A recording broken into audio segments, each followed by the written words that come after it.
कक्षा 10 संस्कृत।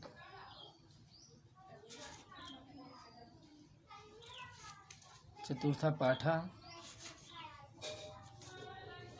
विश्व कवि रविंद्र। इसके पहले आपने जो है उनका जो शिक्षा के क्षेत्र में योगदान था उस विषय में हमने पढ़ा। अब आज जो है हम साहित्यिक प्रतिभा या विकास, साहित्यिक प्रतिभा का विकास, साहित्यिक क्षेत्र में जो उनका योगदान था उस योगदान के बारे में आज हम पढ़ेंगे। साहित्यिक प्रतिभा या विकास, साहित्यिक प्रतिभा का विकास। पहले उच्चारण हम करेंगे। रवीन्द्रस्य साहित्यिक रचनायां नैसर्गिकी नवोन्मेषशालिनी प्रतिभा तु प्रधान कारणम एव आसीत्, परम तत्रतया पारिवारिक परिस्थितिरपि विशिष्टं कारणम् अभूत्। यथा गृहे प्रतिदिनं साहित्यिक वातावरणं, कला साधनायाः गतिविधयः, नाटकानां मंचनानि, संगीतगोष्ठ्यः, चित्रकलानां दर्शनानि, देशसेवाकर्माणि सदैव भवन्ति स्म। किशोरावस्थायामेव रवीन्द्रः अनेकाः कथाः निबन्धाश्च लिखित्वा पारिवारिकपत्रिकासु भारतीसाधना तत्त्वबोधिनीषु मुद्रयति स्म। अब हम शब्दार्थ देखेंगे। रवीन्द्रस्य साहित्यिक रचनायां, रवीन्द्र की साहित्यिक रचना में नैसर्गिकी मतलब स्वाभाविक, नवोन्मेषशालिन्याः नई नई विकास से युक्त प्रतिभा तु माने तो प्रधान कारण आसीत माने थी, परम लेकिन तत्रतया वहाँ की या उनके पारिवारिक परिस्थिति भी विशिष्ट कारण अभूत माने थी। यथा जैसे गृह घर में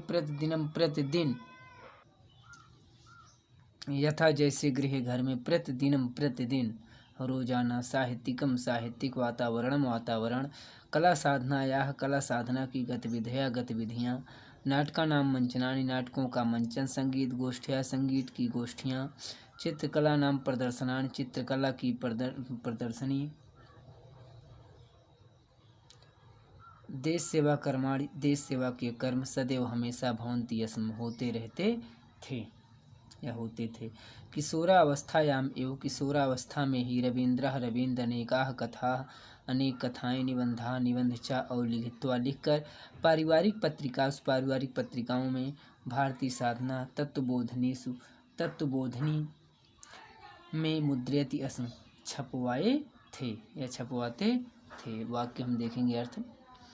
रवीन्द्र साहित्यिक रचनायां नैसर्गिकीं नवोन्मेषशालिनी प्रतिभा तु प्रधान कारणम आसीत एवं। रवीन्द्र की साहित्यिक रचना में उनकी स्वाभाविक और नई विकास से युक्त प्रतिभा प्रधान कारण थी, परम तत्रतया पारिवारिक परिस्थिति अब विशिष्ट कारण अभूत, परंतु उनकी पारिवारिक परिस्थिति भी विशेष कारण थी।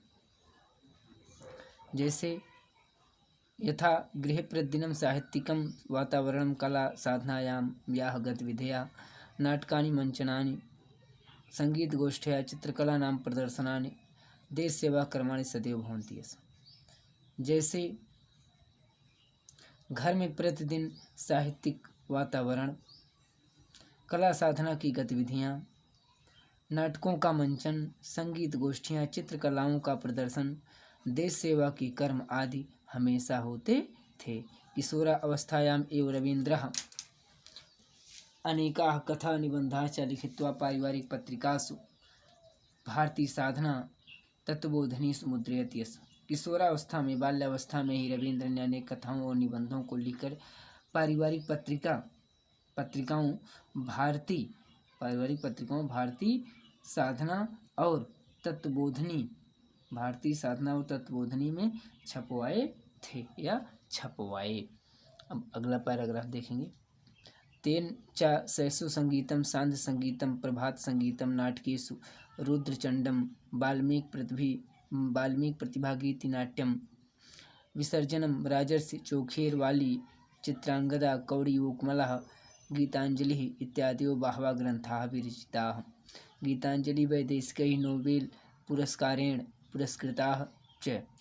एवं बहूनि प्रशस्तानि पुस्तकानि बंगसाहित्याय प्रदत्तानि। कवीन्द्ररवीन्द्रस्य प्रतिभा कथासु, कवितासु, नाटकेषु, उपन्यासेषु, निबन्धेषु समानरूपेण उत्कृष्टा दृश्यते। सत्यमेव गीताञ्जलिः चित्रांगदा कलादृष्ट्या महाकविर उभे अपि रचने वैशिष्ट्यम् अवाहतः। तेन माने उनके द्वारा चा और शैशव संगीतम शैशव संगीत, सांध्य गीतम सांध्य संगीत, प्रभात संगीतम प्रभात संगीत, नाटकेषु नाटकों में रुद्रचंड, वाल्मीकि प्रतिभा गीत नाट्यम वाल्मीकि प्रतिभा गीत नाटक या नाट्य, विसर्जनम विसर्जन, राजर्षि चोखेर वाली, चित्रांगदा कौड़ी, ऊकमला ऊकमल, गीतांजलि इत्यादि बहवः ग्रंथाः बहुत से ग्रंथ विरचिताः रचना की। गीतांजलि वैदेशिक विदेशियों के द्वारा नोबेल पुरस्कार से पुरस्कृत च माने और एवं इस प्रकार बहुत से प्रशस्तानि का शाब्दिक अर्थ होता प्रशंसनीय उच्च कोटि की पुस्तकें बंग साहित्याय बंगला साहित्य को प्रदत्तानि माने प्रदान किए। कवीन्द्ररवीन्द्रस्य प्रतिभा कवीन्द्र रवींद्र की प्रतिभा कथाओं में, कविताओं में, नाटकों में, उपन्यासों में, निबंधों में समान रूप से उत्कृष्टा माने उत्तम श्रेष्ठ दृश्यते माने दिखाई देती है। सत्यमेव सत्य ही गीतांजलि चित्रांगदा कला की दृष्टि से, महाकवि की उभे दोनों अपि माने भी रचनाएं, वैशिष्ट्यम माने महत्वपूर्ण या विशेषता को अवाहतः वाहन करती हैं या महत्वपूर्ण स्थान रखती हैं। देखेंगे तेन च शैशव संगीतम सांध्य संगीतम प्रभात संगीतम नाटकेषु रुद्रचंडम वाल्मीकि प्रतिभा गीति नाट्यम विसर्जनम राजर्षि चोखेर वाली चित्रांगदा कौड़ी ऊकमला गीतांजलि इत्यादियों बहवः ग्रंथाः विरचिताः। उन्होंने शैशव संगीत, सांध्य संगीत, प्रभात संगीत, नाटकों में रुद्रचंड, वाल्मीकि प्रतिभा नाट्य, विसर्जन, राजर्षि चोखेर वाली, चित्रांगदा कौड़ी ऊकमल, गीतांजलि आदि इत्यादि बहुत से नाटकों की रचना की। गीतांजलि वैदेशिक नोबेल पुरस्कारेण पुरस्कृता च और गीतांजलि विदेशियों के द्वारा नोबेल पुरस्कार से पुरस्कृत है। एवं बहूनि प्रशस्तानि पुस्तकानि बंग साहित्याय प्रदत्तानि, इस प्रकार बहुत सी श्रेष्ठ पुस्तकें बंगला साहित्य को प्रदान किए। कवीन्द्ररवीन्द्रस्य प्रतिभा कथासु, कवितासु, नाटकेषु, उपन्यासेषु, निबंधेषु समानरूपेण उत्कृष्टा दृश्यते। कवीन्द्ररवीन्द्र की प्रतिभा कथाओं में, कविताओं में, नाटकों में, उपन्यासों में और निबंधों में समान रूप से श्रेष्ठ दिखाई पड़ती है। सत्यमेव गीतांजलि चित्रांगदा कला दृष्ट्या कबीर उभे अपि रचने वैशिष्ट्यम अवाहतः। वास्तव में या सच में ही, चाहे सच में कहिए या वास्तव में या सचमुच, गीतांजलि चित्रांगदा कला की दृष्टि महाकवि की दोनों रचनाएं अत्यंत श्रेष्ठ हैं या कृतियां विशेषता को वहन करती हैं। अगला पैराग्राफ, द्वाधिक अधिकैः एकोनविंशे शततमे ईस्वीयाब्दे महात्मा गांधी पुणे कारागारे अवरुद्धा आसीत्। ब्रिटिश शासकाः अनुसूचित जातीयानां सवर्ण हिंदू जातिभ्यः पृथक् निर्वाचनाय प्रयत्नशीलाः आसन्, यस्य स्पष्टम् उद्देश्यं हिंदू जातीयानां परस्परं विभाजनम् आसीत्। बहुविरोधे कृते ब्रिटिश शासकाः शान्तिं न लेभिरे, विभाजितुं च प्रयत्नमाना एव आसन्। तदा महात्मा गांधी हिंदू जातिषु ऐक्यं स्थापितुं कारागारे आमरण अनशनम् आरभत। गुरुदेवस्य रवीन्द्रस्य च अनुमोदनम् ऐच्छत्।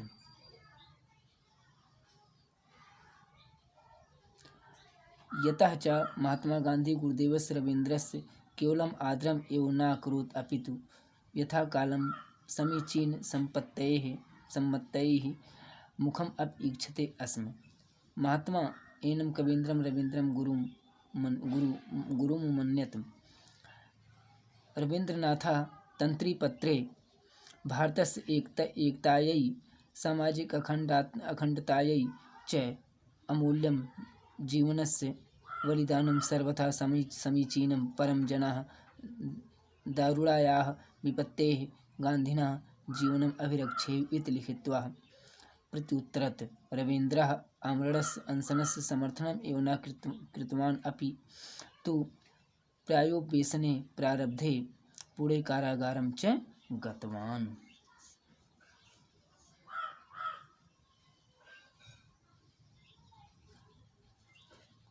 शब्दार्थ: द्वा माने दो, अधिका माने अधिक, त्रिशत माने 30 में।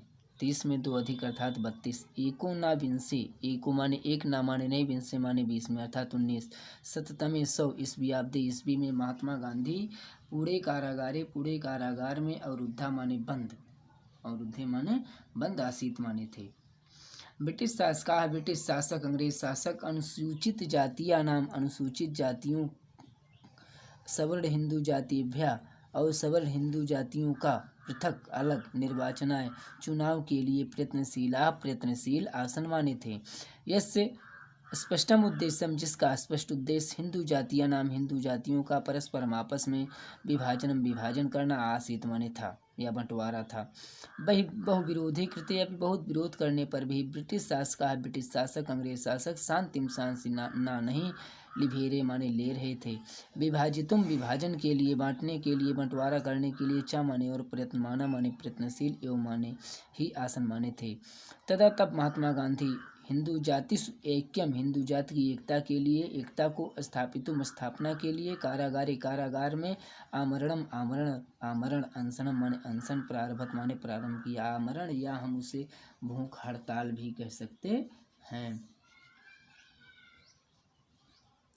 गुरुदेव रवींद्र की चा और अनुमोदन ऐच्छत माने इच्छा की, यतः क्योंकि चा और महात्मा गांधी गुरुदेव रवींद्र का केवल आदरम एवं आदर ही ना नहीं अक्रोध करते थे, अपितु बलितु माने तो यथा कालम समयानुसार समीचीन माने उचित, सम्मतय माने विमर्श के लिए, सलाह के लिए, मुखम अपि मुख भी इच्छते माने देखते थे। महात्मा एनम इन रविंद्र को गुरु अमन्यत माने मानते थे।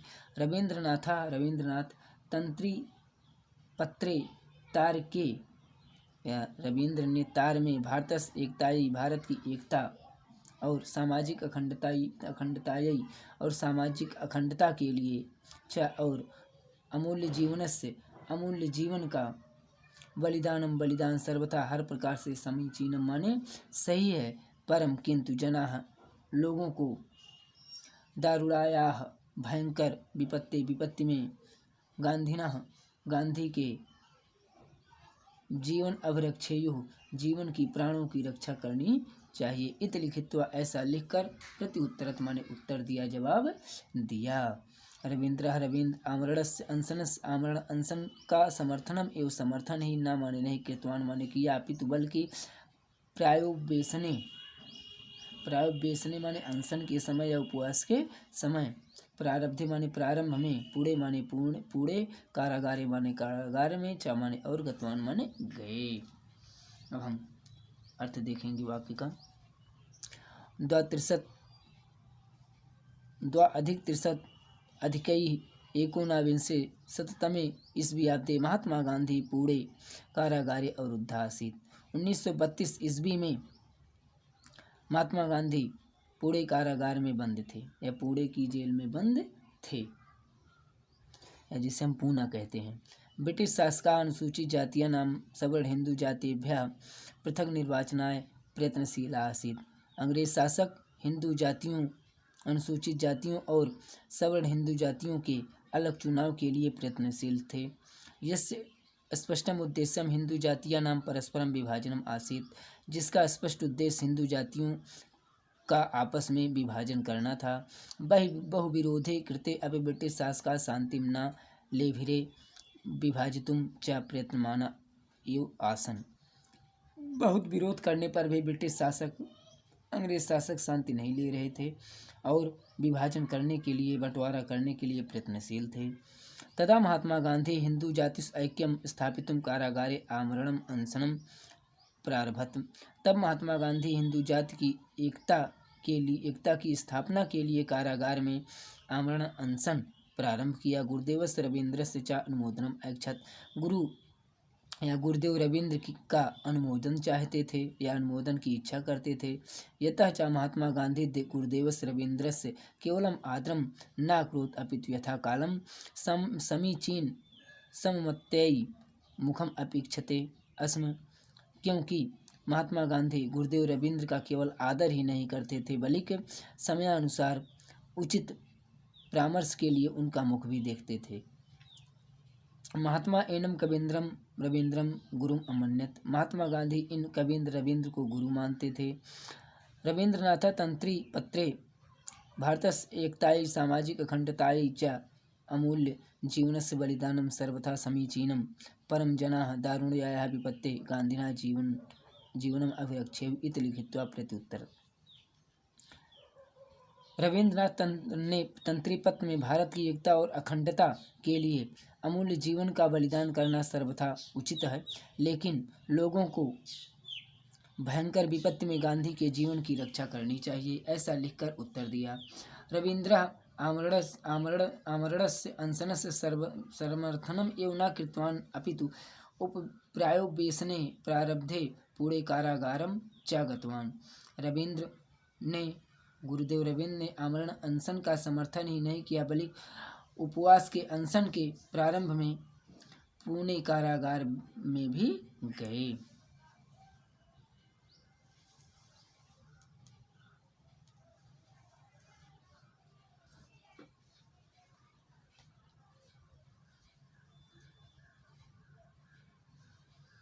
अंतिम पैराग्राफ देखेंगे।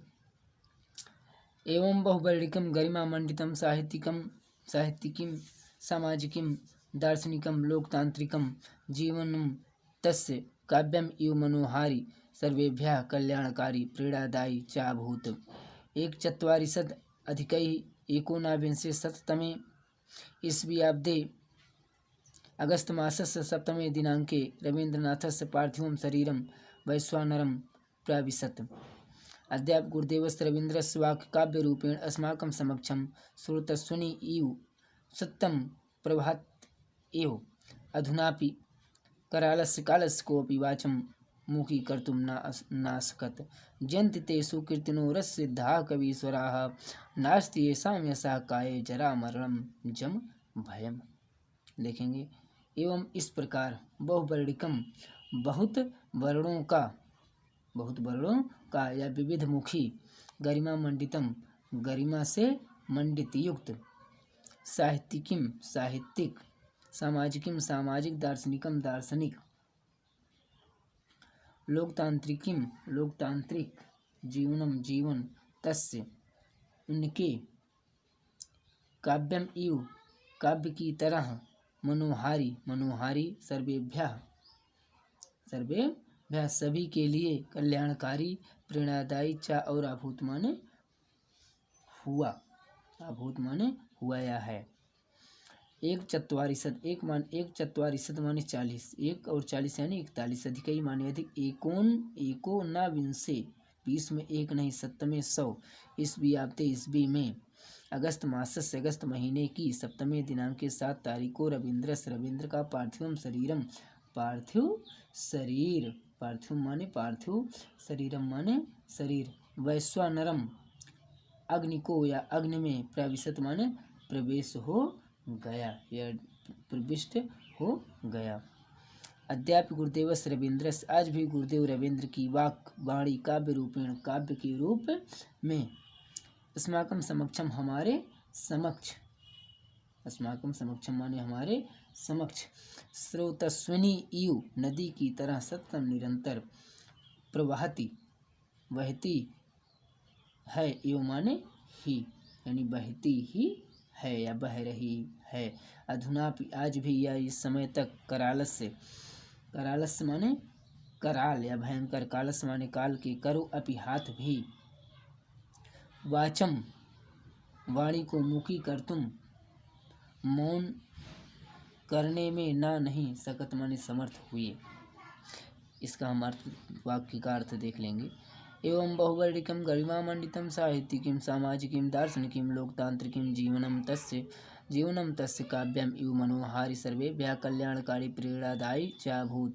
इस प्रकार बहुवर्णिक गरिमामंडित साहित्यिक सामाजिक दार्शनिक लोकतांत्रिक और लोकतांत्रिक जीवन उनके काव्य की भांति मनोहारी और सभी के लिए कल्याणकारी तथा प्रेरणादायी है। एक चत्वारिंशत् उत्तरैः एकोनविंशे शततमे ईस्वीब्दे अगस्तमासस्य सप्तमे दिनाङ्के रवीन्द्रस्य पार्थिवं शरीरं वैश्वानरं प्राविशत्। 7 अगस्त 1941 ईस्वी को रवींद्र का पार्थिव शरीर अग्नि में प्रविष्ट हो गया। अन्त्यापि गुरुदेवस्य रवीन्द्रस्य वाक्काव्यरूपेण अस्माकं समक्षं स्रोतस्विनी इव सत्यं प्रवहति एव। इस समय भी या आज भी गुरुदेव रवींद्र की वाणी काव्य के रूप में हमारे समक्ष नदी की तरह प्रवाहित होती है। इव सत्यम अधुनापि करालस्य कालस्य को करो अपि वाचम मुखी कर्तुम ना सकत। अब भी भयंकर काल के हाथ उनकी वाणी को शांत नहीं कर सके, मौन नहीं कर सके।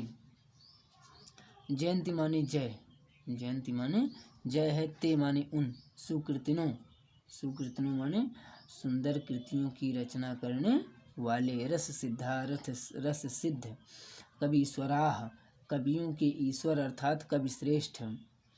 नास्ति माने नहीं है। ये शाम माने जिनकी काया यशः काया यश रूपी शरीर में जरा मरण जम बुढ़ापे और मृत्यु का भय माने भय। देखेंगे जयंती ते सुकृतिना रस सिद्धा कवीश्वरा नास्ति शाम यशः काये जरा मरणम जम भयम। उन संस्कृतियों की, उन सुंदर कृतियों की या सुंदर कृतियों के रचयिताओं या रचना करने वाले रस सिद्ध कवियों में श्रेष्ठ की जय हो, जिनके यश रूपी शरीर में बुढ़ापे और मृत्यु का भय नहीं था। उन सुंदर कृतियों की रचना करने वाले रस सिद्ध कवीश्वर की जय हो, जिनके यश रूपी शरीर में वृद्धावस्था और मृत्यु का भय नहीं था या नहीं रहा। बच्चों आज ये पाठ जो है समाप्त हुआ। अगला पाठ अगले वीडियो में पढ़ाया जाएगा। तब तक आप इस पाठ को पढ़ करके इसका अर्थ अवश्य नोट कर लीजिएगा।